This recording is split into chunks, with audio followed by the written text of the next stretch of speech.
मैंने श्रीमद् भगवद गीता तब तक नहीं पढ़ी थी जब तक मुझे ज्ञान नहीं हुआ कि हम सब आत्माएं हैं और ये जिंदगी हम आत्माओं के लिए एक इम्तिहान है, अपने अंदर से अपने सबसे अच्छे रूप को बाहर निकालने का।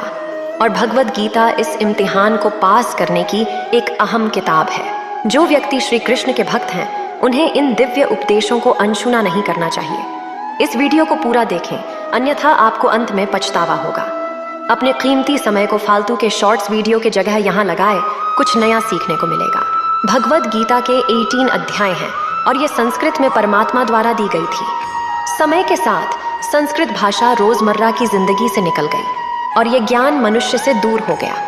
समय समय पर भगवद गीता के साधारण अक्षरों में अनुवाद किया गया। इसी कोशिश को आगे बढ़ाते हुए आने वाले 9 मिनटों में भगवद गीता के कुछ अहम हिस्सों को अपने गुरु के आशीर्वाद से एक आसान रूप में मैं अपने 7 बिलियन भाई बहनों के चरणों में समर्पित कर रहा हूँ। ये ज्ञान परमात्मा ने भगवान कृष्ण के द्वारा सबसे बड़े धर्म युद्ध महाभारत की रणभूमि कुरुक्षेत्र में अर्जुन को कुछ 5000 साल पहले दिया। ये वो वक्त था जब धर्म का बार बार उल्लंघन हुआ। परमात्मा का डर मनुष्य से निकल गया। लालच की होड़ में भाई ने भाई को मारने की कोशिश की और यही नहीं, एक ब्याहता औरत को भरी सभा में अपने बड़ों के सामने अपमानित किया गया। इससे पहले कि मनुष्य जातीय धर्म युग से निकलकर पूर्ण रूप से कलयुग में जाती युद्ध की रणभूमि में युद्ध से कुछ पहले परमात्मा ने गीता भगवान कृष्ण के द्वारा मनुष्य जाति के कल्याण के लिए दी। ऐसे ही जैसे कभी तुड़ा मोजेज को, गॉस्पेल जीसस को और कुरान पैगंबर हजरत मोहम्मद को दिया। गीता, बाइबल, कुरान, तुड़ा, गुरु ग्रंथ साहिब परमात्मा द्वारा दी गई किताबें हैं जो किसी एक धर्म के लिए नहीं बल्कि पूरी मनुष्य जाति के लिए, पूरी इंसानियत के लिए, सब आत्माओं के लिए, क्योंकि ये आत्मा को परमात्मा के बारे में, उसकी सृष्टि के बारे में और सबसे अहम ये उन कायदों के बारे में समझाती है जिनका आत्मा को मनुष्य के रूप में हर हाल में पालन करना हो, रक्षा करनी होगी। और इन्हीं कायदों की बुनियाद पर एक आत्मा को शरीर त्यागने के बाद परखा जाएगा और इस परीक्षा से पास होने पे हमेशा के लिए जन्म और मृत्यु से मुक्ति मिलेगी। परमात्मा भगवद गीता में कहते हैं कि मैं ये सब की शुरुआत हूँ, मैं शुरू से भी पहले था और सब खत्म होने के बाद भी रहूंगा। सब मुझ में है और मैं सब में हूँ। जो भी तुम छू सकते हो, देख सकते हो, छक सकते हो या सुन सकते हो, वो सब मैं हूँ।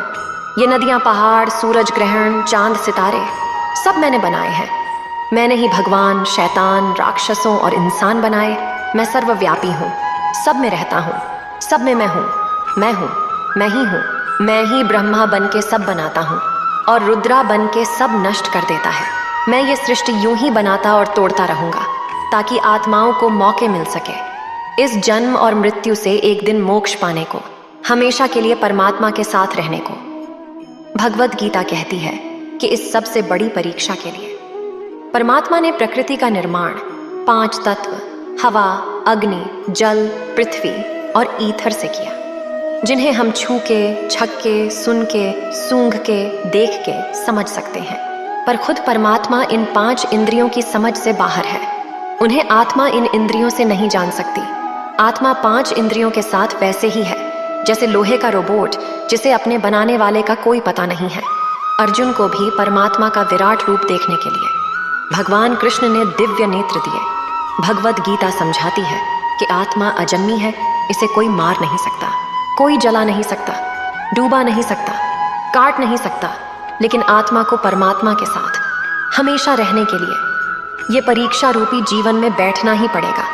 इस परीक्षा के लिए परमात्मा से बिछुड़ के आत्मा को पृथ्वी पे किसी न किसी रूप में जन्म लेना पड़ता है और 88 करोड़ योनियों को जीने और भोगने के बाद एक आत्मा को मनुष्य का शरीर और दिमाग मिलता है सबसे बड़ी मर्यादाओं की परीक्षा में बैठने के लिए। और मनुष्य को इस पूरी परीक्षा के दौरान तरह तरह की अच्छी और बुरी भावनाओं के चक्रव्यूह में अपने ही भाई बहन या मित्रों के साथ डाला जाता है, जिसमें हर आत्मा को अपने अंदर के तामसिक और राजसिक अवगुणों से निकल के सात्विक जीवन में प्रवेश करने के मौके मिलते हैं।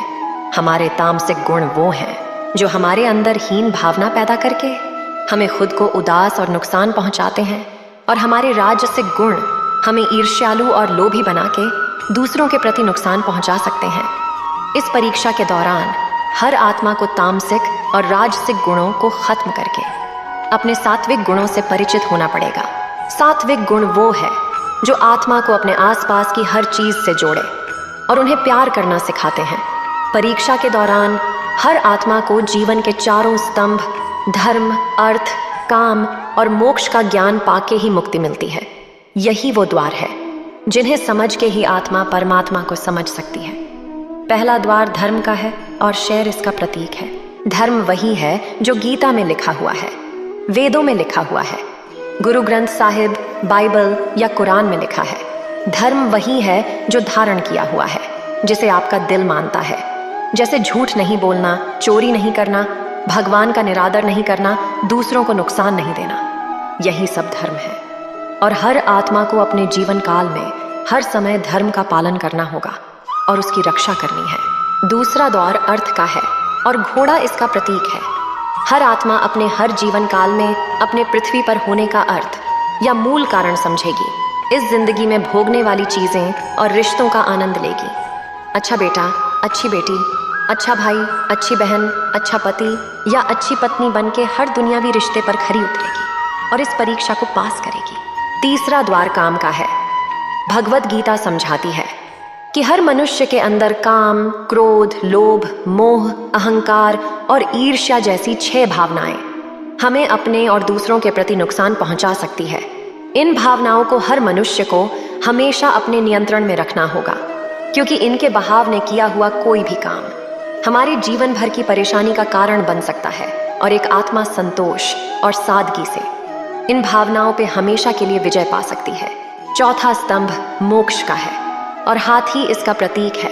इस परीक्षा रूपी जीवन में हर मनुष्य हर समय कुछ इच्छाएं रखता है। कुछ इच्छाएं एक ही जन्म काल में पूरी हो जाती हैं और कुछ अधूरी रह जाती है और उनके पूरा होने के लिए आत्मा को वापस पृथ्वी पे आना पड़ता है।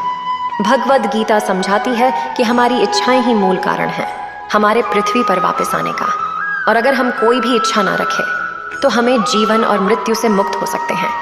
ये द्वार माफी का भी है। जिन्होंने आपके साथ बुरा किया उनको माफ करके और जिनसे आपने बुरा किया उनसे माफी मांग के मुक्ति पाई जा सकती है।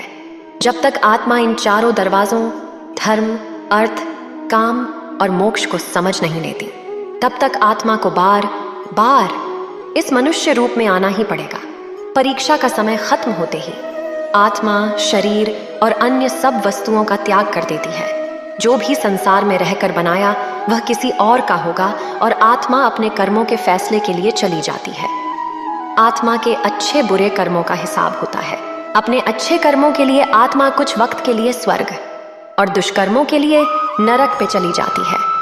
नरक में आत्मा को अपने पापों के अनुकूल सजाएं मिलती है और सजा खत्म होने के बाद आत्मा को फिर से एक नया शरीर और नया दिमाग मिलता है इस परीक्षा में फिर से बैठने के लिए, और हर परीक्षा में वही सब फिर दोहराया जाएगा।